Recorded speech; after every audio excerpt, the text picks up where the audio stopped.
देखिए, हमारे जीवन में मार्गदर्शक कैसा होना चाहिए, ये चीज़ बहुत मायने रखती है। कभी भी हमारी सफलता के लिए हमारी मेहनत तो चाहिए रहती है, साथ में हमें गाइड करने वाला भी चाहिए रहता है और हमें हौसलों की भी ज़रूरत होती है जी। क्योंकि जितनी भी लड़ाइयाँ जीती गई हैं वो हमेशा हौसलों से ही जीती गई हैं, इरादों से जीती गई हैं। जी। इसलिए आपका लक्ष्य चाहे छोटा हो या बड़ा हो, धैर्य रखिए और हिम्मत बनाए रखिए। यदि कभी आपका कोई हौसला तोड़ता भी है तो मैं आपको ये उदाहरण दे रहा हूं और आप इस उदाहरण के जरिए से अपने अंदर एनर्जी बनाए रखिए और कभी भी निराश मत होइए। उदाहरण इस प्रकार है, एक बार एक बहुत ही प्रतिभाशाली शक्तिशाली राजा था और उस राजा ने अपने जीवन में अनगिनत लड़ाइयाँ लड़ी और उन लड़ाइयों में अधिकतर में पराजय का मुंह देखना भी पड़ा और जीत भी हासिल की। राधा वृद्ध होने के कगार पर पहुंचा। उसने सेनापति को पद से हटा दिया, दूसरे सेनापति को नियुक्त किया। राजा का पास में एक दूसरा राजा था जिससे उसकी शत्रुता थी। उस शत्रु राजा ने उस राजा के पास संदेश भेजा कि हमें इतनी इतनी मोहरें चाहिए और यदि नियत समय पर हमें ये मोहरें न पहुंची तो आप युद्ध के लिए तैयार रहिए। राजा युद्ध की बात सुनकर थोड़ा भयभीत हुआ, लेकिन शत्रु पक्ष का राजा बहुत ही ज्यादा मजबूत था। उसके पास कई हजार हाथी, कई हजार घोड़े और कई हजार सैनिक थे और वो प्रशिक्षित सैनिक हमेशा इसी काम में लगे रहते थे। राजा का वो संदेश मंत्री ने पढ़ करके सुनाया तो मंत्री ने तुरंत सेनापति को बुलाया और सेनापति से कहा कि क्या करना चाहिए। तो सेनापति ने कहा कि हमारे पास तो सिर्फ विकल्प है लड़ाई लड़ने का, लेकिन शत्रु की ताकत का भी हमें अंदाजा है, शत्रु शक्तिशाली है। तो राजा बोला कि राजा लोगों का काम रहा है लड़ाई लड़ना, आप युद्ध करो।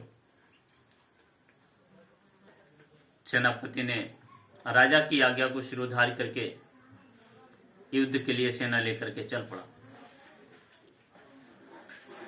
सेना लेकर जब चल पड़ा तो शत्रु पक्ष के इलाके में जाकर के लड़ाई आरंभ हुई। लड़ाई आरंभ हुई, सेनापति ने आदेश दिया कि आक्रमण जारी करो। आक्रमण जारी रहा, लेकिन उसी समय उसके सैनिक हताश होने लगे, बुरी तरीके से कटने लगे, बुरी तरीके से मरने लगे। सेनापति ने जब अपने सैनिकों का ये हाल देखा तो तुरंत ही उसने अपने सैनिकों को आदेश दिया कि लड़ाई बंद करो और अपने प्राणों की रक्षा करो। अब सभी सैनिकों को लेकर के वो तुरंत वापस अपने राजा के पास लौट आए। जब लौट आया तो उसने राजा से आकर के कहा कि हम उस राजा पर विजय प्राप्त नहीं कर सकते। राजा बोला कि विजय प्राप्त नहीं कर सकते, कारण? बोला कारण ये है कि उस राजा की मदद के लिए और भी राजा लोग आए हैं, उन्होंने उसकी मदद की है, अर्थात हमारी सेना कमजोर है और हमारे पास जो सैनिक हैं वो काफी थके हुए हैं और हताश हो चुके हैं, अर्थात हमें इस जगह को त्याग देना चाहिए और अपने प्राणों की रक्षा कर लेनी चाहिए। राजा ने कहा ठीक है। राजा को कोई विकल्प न मिला तो उसने सेनापति की बात को मान करके मंत्री से कहा कि तुरंत हमारे गंतव्य के लिए हमारी सारी तैयारियां करवा दी जाए। रात में ही राजा रानी उनके राजकुमारों को घोड़े पर बिठा करके, कुछ हाथी भी थे उन्हें लेकर के, और उन लोगों ने रात में ही राजा को निकाल दिया। समस्त राज परिवार, उनके साथ में कुछ मंत्री और उनके कुछ चुनिंदा सैनिक और सेनापति वहां से रात में निकल लिए। रात में चलते चलते काफी दूर पहुंचने के बाद रात में वो एक जंगल में पहुंचे। जंगल में पहुंचे तो जंगल सुनसान था। तो राजा ने कहा कि हम अपने शहर से काफी दूर निकल आए हैं, हमारे घोड़े भी थक चुके हैं, हाथी भी थक चुके हैं, क्यों ना थोड़ा आराम कर लिया जाए। मंत्री बोला, कर लो साहब। वहीं पर डेरा डाल दिया गया।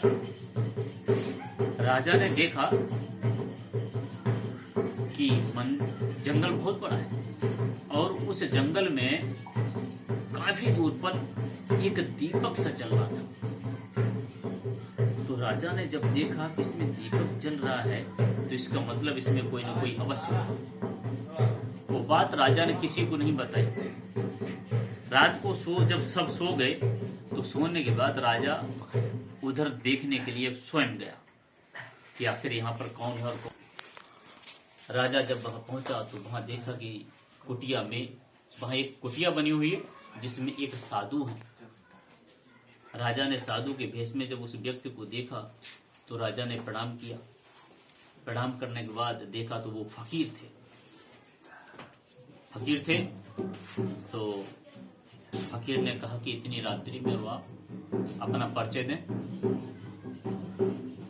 तो राजा ने अपना परिचय दिया और सारी कहानी बताई कि हम इस तरीके से शत्रु पक्ष से अपनी जान को बचा करके और हम कहीं अनजान रास्ते पर जा रहे हैं। तो फकीर बोला कि आपका सेनापति? बोला यही है। तो राजा फकीर ने जवाब दिया राजा को, सुनते रहिए आप लोग। फकीर ने राजा को आदेश दिया कि आपका जो सेनापति है उसको तुरंत गिरफ्तार करवा दो। तो राजा बोला कि फकीर बोल रहा है कि सेनापति को गिरफ्तार करवा लो, कारण? तो फकीर से बोला कि कारण आप बताओ। तो उसने कहा कि कारण हम बाद में बताएंगे, आप तुरंत उसको गिरफ्तार करके हमारी कुटिया में ले आइए। राजा चुपचाप गया। उसने जाकर के तुरंत अपने सैनिकों को आदेश दिया कि मंत्री को, सेनापति को गिरफ्तार किया जाए।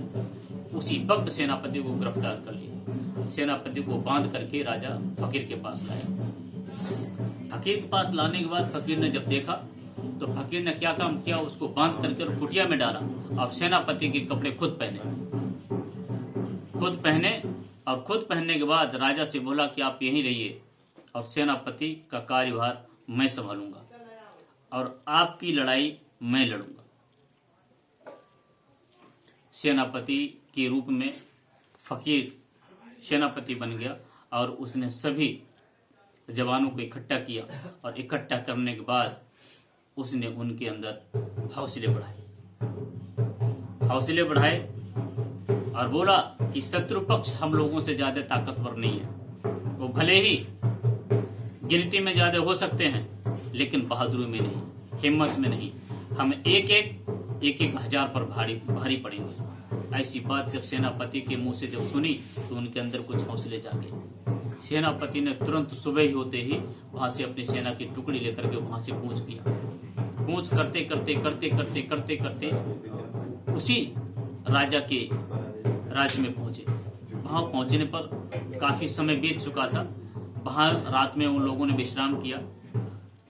तो विश्राम करने के बाद विश्राम जब किया तो वहां एक बाग था और उसमें बाग बहुत भयानक हुआ करते थे। तो उस बाग में एक मंदिर था। तो फकीर ने अपने सेना से कहा कि देखिए यहाँ पर एक भगवान देवता की मूर्ति रहती है और युद्ध में जाने से पहले या कोई भी काम करने से पहले इस मंदिर में आप जाओ और मन्नत मांगो, तो अगर आपकी जीत होगी तो यहाँ पर जवाब मिल जाता है और यदि हार होगी तो यहाँ पर भी वो भी जवाब मिल जाता है। तो सेना को लगा कि तब तो बात सही है, हम लड़ाई बिना ही जान जाएंगे कि हमारी जीत होगी या हार। तो फकीर बोला कि अगर हमारी जीत होगी तो यहाँ संदेश मिलेगा तो हम लड़ाई लड़ेंगे और यदि हार होगी तो संदेश मिलेगा तो हम लड़ाई नहीं लड़ेंगे।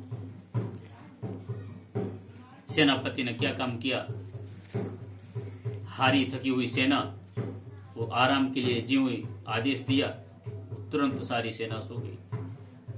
फकीर साधु ने क्या काम किया, रात के अंधेरे में मंदिर में जा करके और चुपचाप भगवान के मंदिर में गई और जा करके वहां एक दीपक प्रज्वलित कर दिया।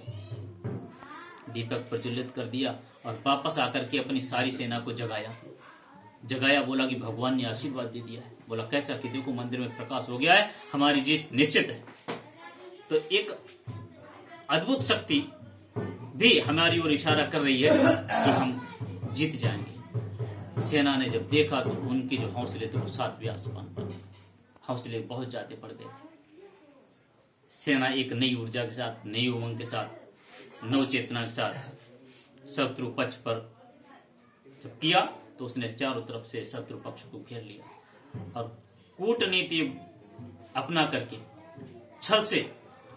छल पूर्वक अटैक कर करके उसने शत्रु की सेना को परास्त कर दिया। उस राज्य में जाकर के खुद का झंडा लगा दिया और उस शत्रु पक्ष के राजा को बांध करके अपने राजा के पास लेके आए।